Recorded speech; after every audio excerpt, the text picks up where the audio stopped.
Shalom sahabatku, kembali sebelum kita merenungkan kebenaran firman Tuhan di pagi hari ini, mari kita sama-sama berdoa. Bapa kami yang ada di dalam kerajaan sorga, terima kasih ya Tuhan untuk kebaikan Tuhan di dalam kehidupan setiap kami. Pagi hari ini, kami ingin kembali untuk mendengar dan belajar tentang kebenaran firman-Mu. Mari Tuhan, biar lewat firman-Mu, kehidupan kami serta karakter kami semakin diubahkan dan disempurnakan. Amin. Pagi hari ini, kita akan kembali merenungkan kebenaran firman-Nya dengan tema bijaksana dan berdampak. Mari kita buka Alkitab di dalam kitab Yeremia pasal 49 ayat pertama dan ayat yang ke-7 sampai ayat yang ke-8. Demikian firman Tuhan. Mengenai Bani Amon, beginilah firman Tuhan. Tidak adakah anak Israel? Tidak adakah ahli warisnya? Mengapakah Dewa Milkom memiliki Gad dan bangsanya mendiami kota-kotanya? Mengenai Edom, beginilah firman Tuhan semesta alam. Tidak adakah lagi kebijaksanaan di Teman? Sudah hilangkah pertimbangan dari orang-orang yang berakal budi? Sudah busukkah kebijaksanaan mereka?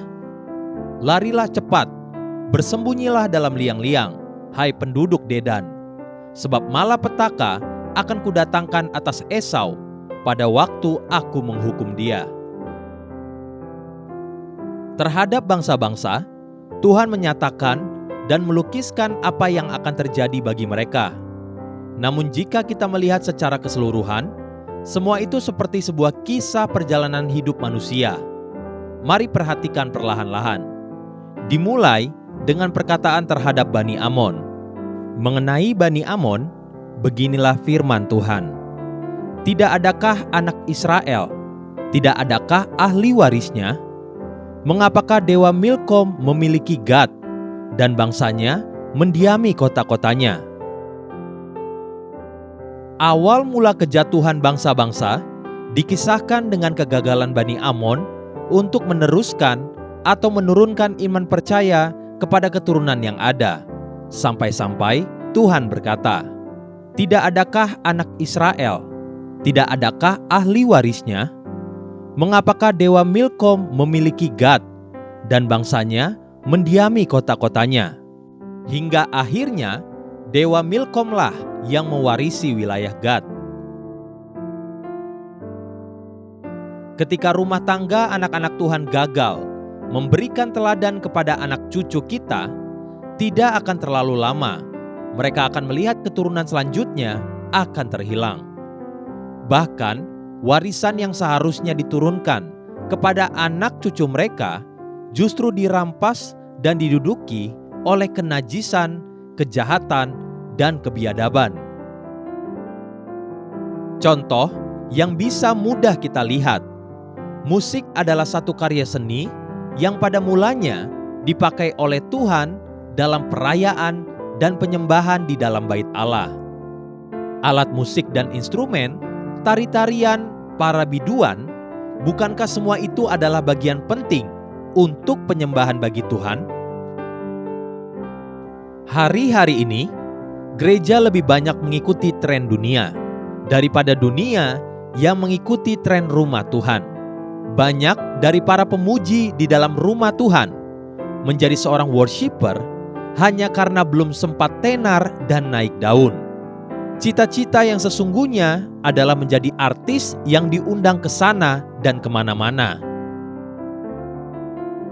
Para hamba-hamba Tuhan, para nabi, para imam, dengan hikmat dan kejujuran yang ada pada mereka, pada zaman raja-raja, mereka menduduki posisi-posisi penting di pemerintahan, hanya sekedar untuk memastikan agar raja-raja tidak menyimpang dari firman Tuhan.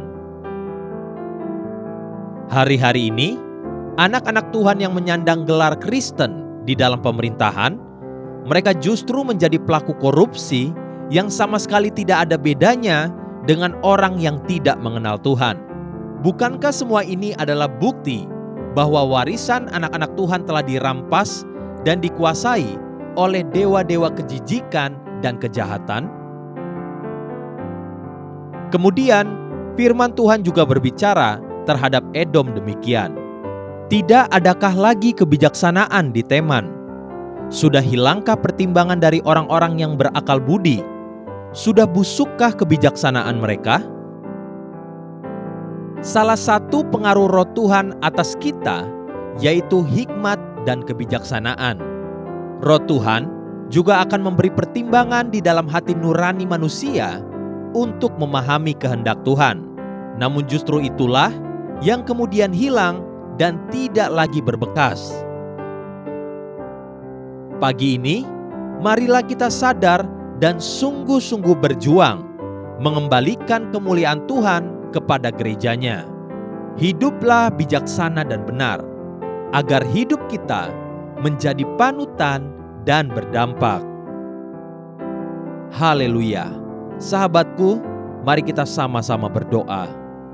Terima kasih ya Tuhan, buat kebenaran firman-Mu yang kembali mengajar, menegur, bahkan mengingatkan setiap kami akan betapa pentingnya karakter yang benar dan hidup yang takut kepada Engkau ya Tuhan, agar kehidupan kami menjadi teladan dan kesaksian bagi kemuliaan nama-Mu. Amin. Jesus loves you and so do I.